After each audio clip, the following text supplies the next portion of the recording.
Hello everyone, mataghoy bisanto naanda na namong mga dabarkadas, mga high school classmates me since first year to fourth year.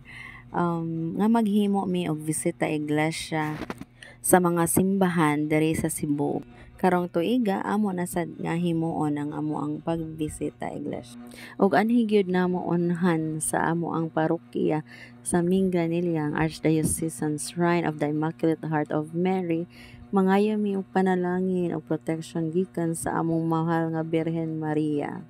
So nasabutan namo nga magpa South Cebu mi. Una namong giadto nga simbahan ang Archdiocesan Shrine of the Saint Francis de Assisi, City of Naga.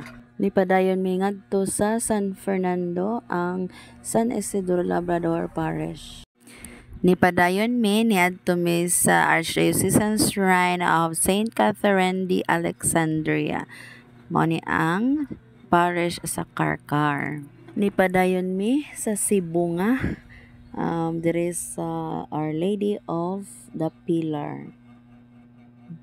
So diha mi nag-ampo na sad para sa amo ang ikaupat nga simbahan. Gisunod dayon amo ang Argao. San Miguel the Archangel Parish, Argao, Cebu. One of the oldest churches in Cebu.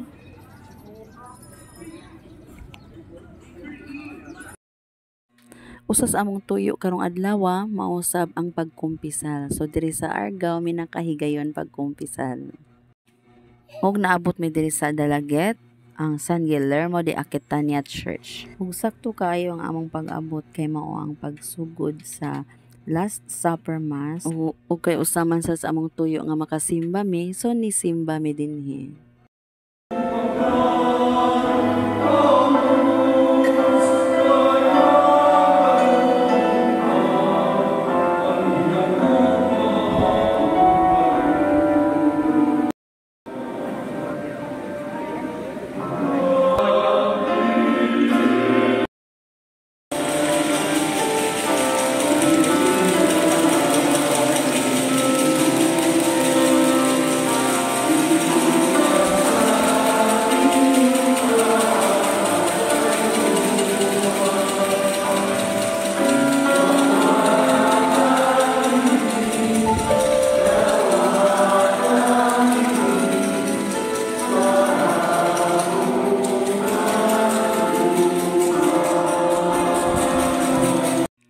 Paghuman sa misa, wala mi nag-ampo sa amo ang bisita iglesia nga mga pag-ampo.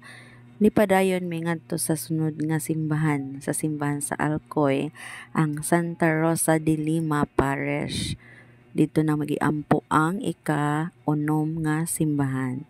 Ug nipadayon mi ngadto sa simbahan sa Bulhoon, ang San Patrocinio de Maria Santissima, ang last namo nga simbahan nga giadto o giampo ang amo ang Via Crucis.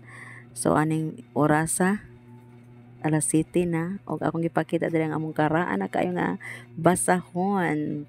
It's already 10 years na ito nga basahon. Paghuman ana nangaon mi kay murag gutom na siya, alas 7 na pasado, padong na mag alas 8. So nilabang mi didto nga part sa Bulhoon, dunay food park didto ug didto mi nangaon.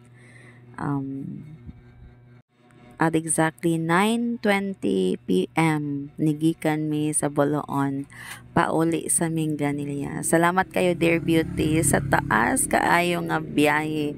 Wag gyud kay luya-luya pag-drive sa sakyanan. And salamat kanahuman mi sa amo ang tulumanon og grabe ka gaan sa feeling nga nakahimo og sakripisyo panahon nining Semana Santa.